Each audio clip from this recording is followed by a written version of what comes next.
So welcome to our first Women Lead TV show, and I'm delighted to have Debra Simpson, the founder of Speakers Guild USA, Correct. Who is going national supporting speakers and trainers and authors, correct? We are. So tell me a little bit about Speakers Guild USA, Deb. Well, Speakers Guild USA is a place where planners of various events or meetings can come and they can take a look at the database of speakers that we have and be able to reach out to those speakers directly. The speakers' information is all right there. We're also serving as what I like to call a repository for the speakers' information. So you're a speaker, you probably have a speaker page on your website that has high definition pictures for the planners to use in programs. It may have your speaker one sheet. It may have some audio or video of you speaking. And it's a place where speakers or planners can get all that information on you for their event. So we're doing the same thing at Speakers Guild USA, where each member has their own profile page, and it's very media rich. So you can find audios, you can find video, you can find the downloads of their PDFs, you can see their past experience, their bio. Cool. So a couple questions, because I know you're taking this on from, before where they had a local Speakers Guild, correct? Correct. And so again, I want our viewers to know that you have such an amazing background in social media. What was the real interest for you in taking this on and saying, I'm going to take it national from a local kind of Speakers Guild, and now it's like you want to be this behemoth where it's like all speakers can go and be showcased and in front of planners? What was the big idea, the tipping point where you said, I want to take this on? The tipping point was last year I spent Memorial Weekend behind my computer working on someone's website. And Whose website was that? And I decided that being a technician has a lot of advantages, with the exception of you're personally pretty much trading dollars for hours. And at my age, I didn't want to keep up with the programming technology as WordPress rapidly advances. So when my friends came to me and asked me to take this on because they wanted to move in a different direction, I just jumped at the chance. I've been a Toastmaster in the county. I'm a distinguished Toastmaster in the county. That's a high honor, correct? You have to do a lot of work, Toastmaster, of work to get to that designation. Right. And I'm a promoter. At heart, I am a promoter. If I like what you're doing, I will shout about it from the hilltops. So this was a real opportunity for me to help speakers, not only by promoting them, so we use a lot of their content in our social media shares, but getting the word out about it. And I love speaking. I love the speaking industry, but like I said, I'm a promoter. So I really enjoy putting on events, things like that. I love that. Because we're both speakers, right? I've spoken and traveled, and I do interact with a lot of speakers. What do you find are the biggest challenges? And I think I know the answer, but share with our viewers. In your perspective, what do you see as the biggest challenges that speakers have in order to build their speaking business? Because you interact with them, you see them, you hear some of their kind of challenges and what they struggle with, because they're fabulous with their intellectual property, but what do you see as their biggest challenge as a speaker? I will tell you their biggest challenge as a speaker is a lack of consistency in their content. So for instance, I've been a blogger for well over 10 years now, and I want them to blog because I need content for our social media marketing. They don't blog enough to be able, if you blog regularly, for instance, your site is a perfect example of blogging.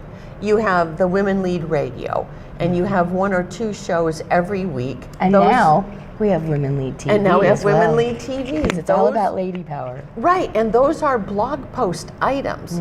The more you blog, the more you attract the search engines to your website.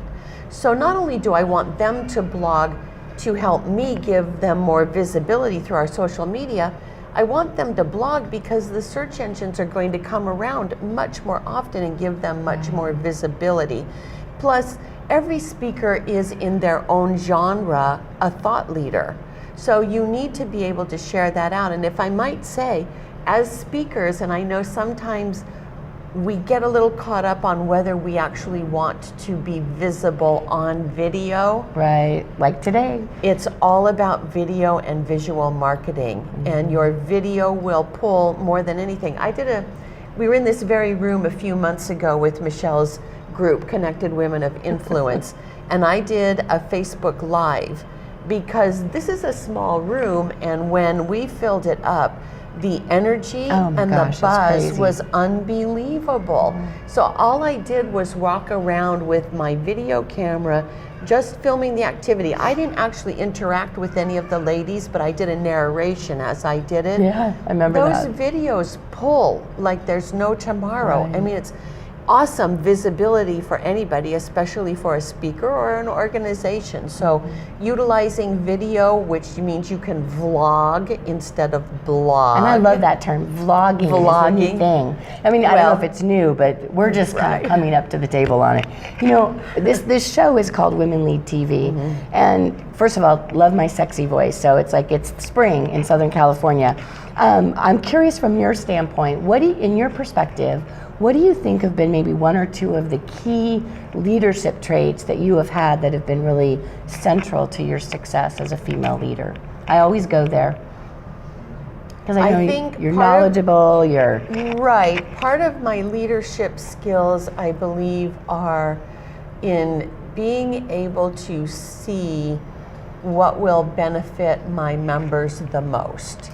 And what kind of new ideas and programs can I bring to them? And a lot of that involves digital marketing and technology. So I feel very blessed to have spent 8 years with McGraw-Hill.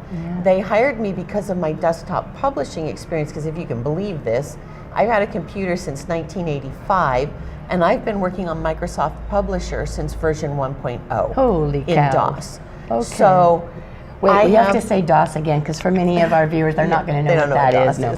So I have a pretty extensive background in being on a computer from an early time. Right. And that has allowed me to be more sensitive to the changes and being able to recognize what new movements are coming in the digital world that help. And I think my other strength as a leader is I've been involved in membership for a long time.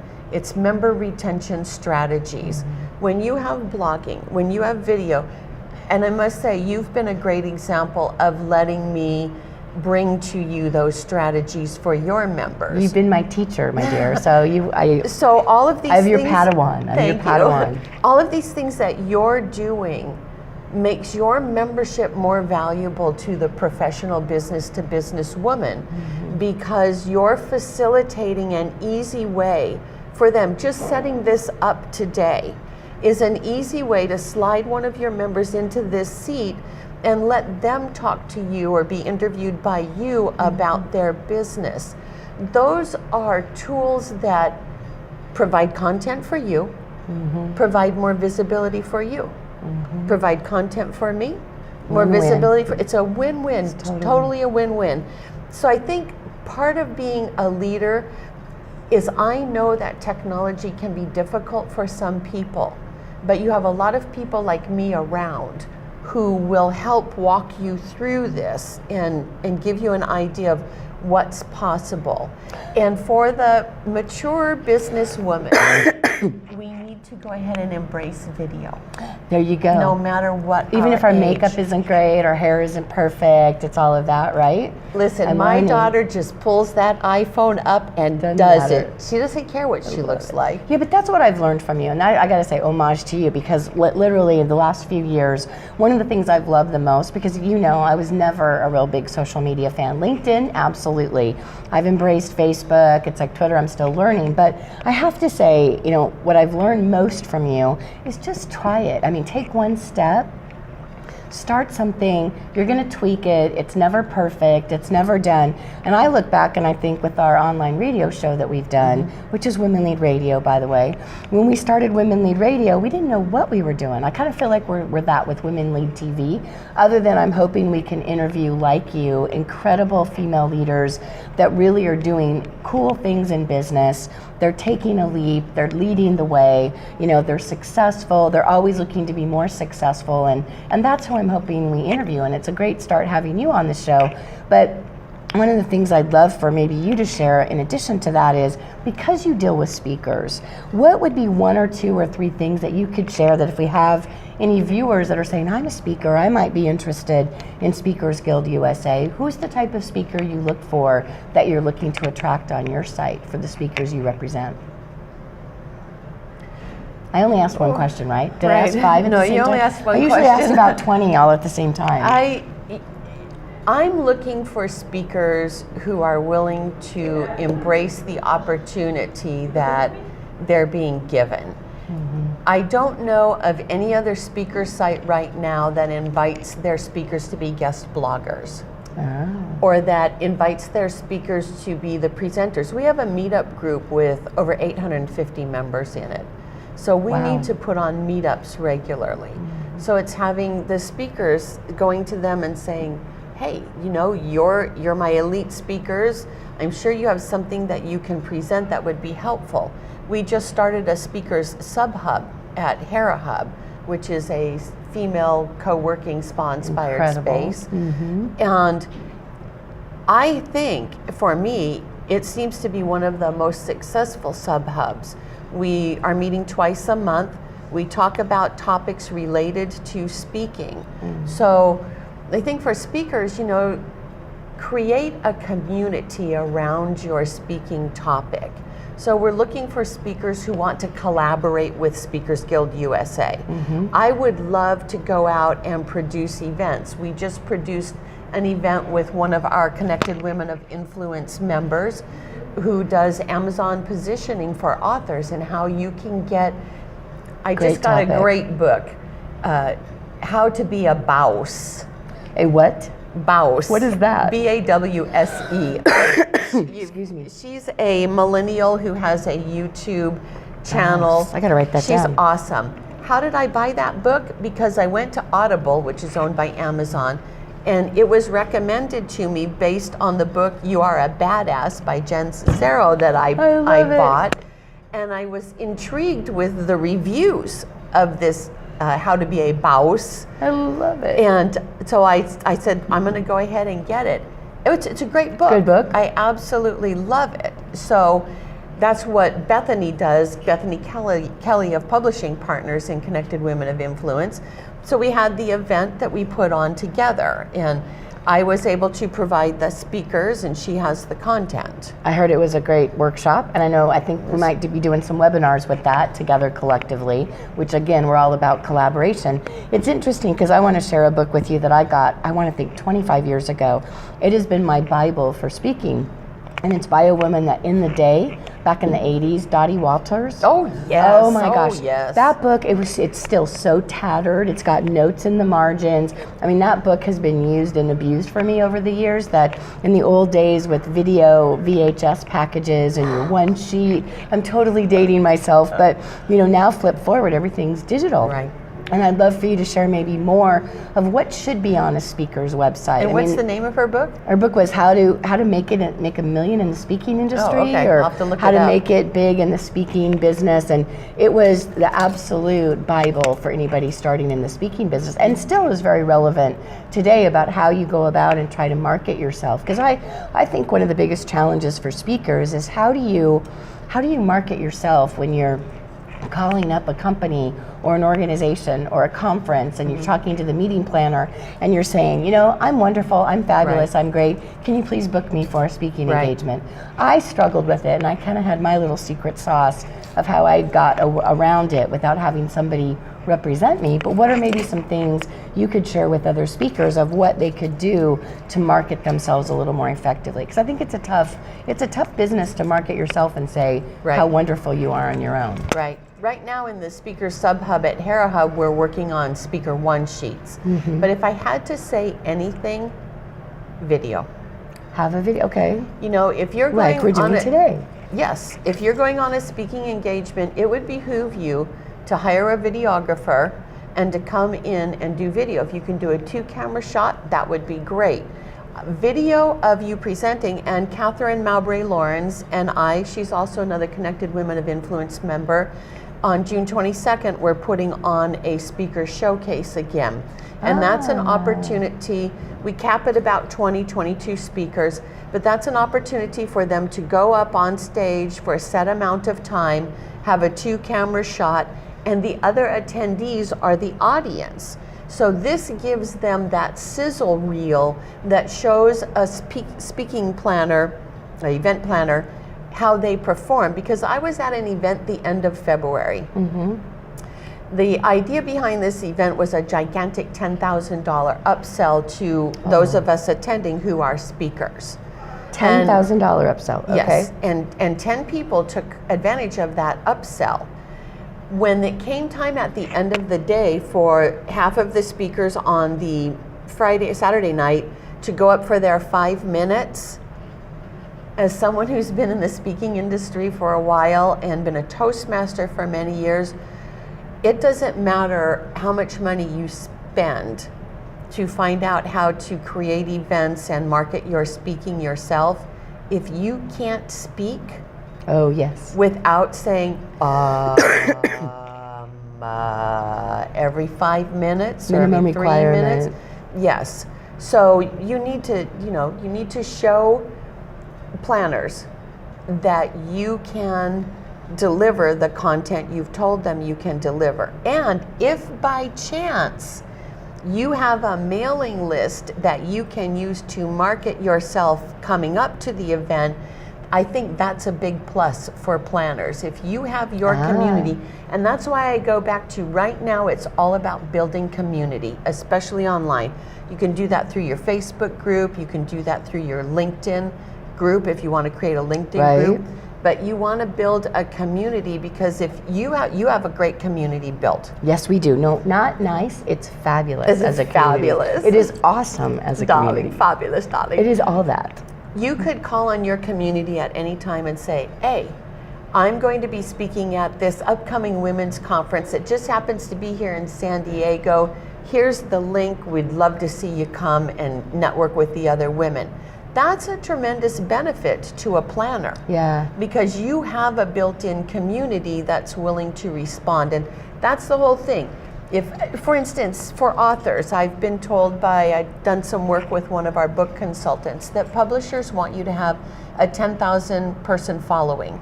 That's a question. I want to go somewhere. I know you're in mid-sentence, and I think I know the answer. Take the question. But for our viewers, it's like, what is your impression or opinion for some speakers that I see they're going out there and they're paying for likes and for people online to be part of their community? Because there is a way to attract that and get those thousands. Is that a good thing or not good thing? And what would be your advice to other speakers if they're thinking about that? When you're buying a community on Facebook, let's just talk about Facebook, because Facebook advertising is really big. Right. You can buy likes on Facebook. So let me just share with you a few things about that. I don't know about you, but look at me.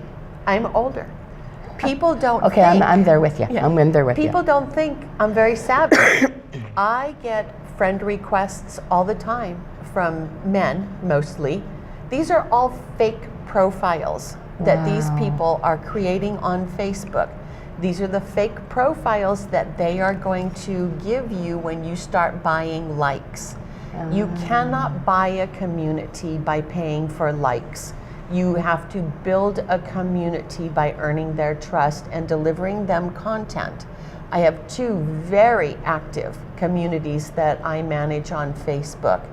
When I create a post, I'm looking at anywhere from 800 to well over 3,000 or 4,000 people engaging or engagements on that post, whether they're liking it, commenting, or sharing it. So I want to, because I don't want to keep things going, we're almost done, but what would you recommend a speaker do to kind of build that community? I mean, I know blogging is good. You know, trying to Video. attract all video right now. Everything is video. Video and visual marketing. So visual marketing is using images to convey. So Canva is a great resource for you. Very easy to make quick, easy images for your social media shares. Facebook Live. Just use the live tools. Learn it, use it. You have to get over it about being on camera, no matter what your age is, what your weight is, what color your hair is. We all bring our own unique personality to our brand. But video touches people one-on-one. They love sharing video. That would be my number one thing. Use these live tools that we've been given. Facebook Live is one of the easiest pieces of video you can create. But you can do something like what we're doing right now. We're in a your hotel. home. We're in a hotel. Right. I mean, we're in a ballroom. It's like I want everybody to know. It's like we're just sitting here with a banner stand, a table, 2 chairs, and there's all kinds of stuff that nobody sees. But I mean, I think it's a great way to roll. And you know, we only got a couple minutes left. You know, 2 things. Number one, if people have more interest in Speakers Guild USA, how can they reach you? So that's one question. And then I've got a final question for you. Okay. You can find us at speakersguildusa.com. You can find us on Facebook at Speakers Guild USA. We're on Twitter at Speakers Guild. We have a page, a group on LinkedIn. So just go over and check us out at speakersguildusa.com. That's a twist tongue, isn't it? Kind of like a tonguey twist? A tonguey twist, a Tonguey twist twist. tongue? I have words for everything. I have like acronyms. But you know, one of the things I always want to wrap up on is where do you see the future of Speakers Guild USA? Like, paint us a picture of the next few years. What are you hoping Speakers Guild USA is? Where is it at? What's going on? Just give us that big, hairy, audacious goal. In a few years with Speakers Guild USA, I would like to see us grow tremendously nationally so that we can put on events around the country that feature Speakers Guild USA members. And we can draw a larger community and build visibility for all those speakers, and that they end up getting a lot of really great speaking gigs because we gave them so much visibility. That's pretty cool. I know you're going to make it happen. I want to thank our viewers for watching Women Lead TV, and we will be back to you many times with amazing women who are leading in business, and we'll see you on the next Women Lead TV.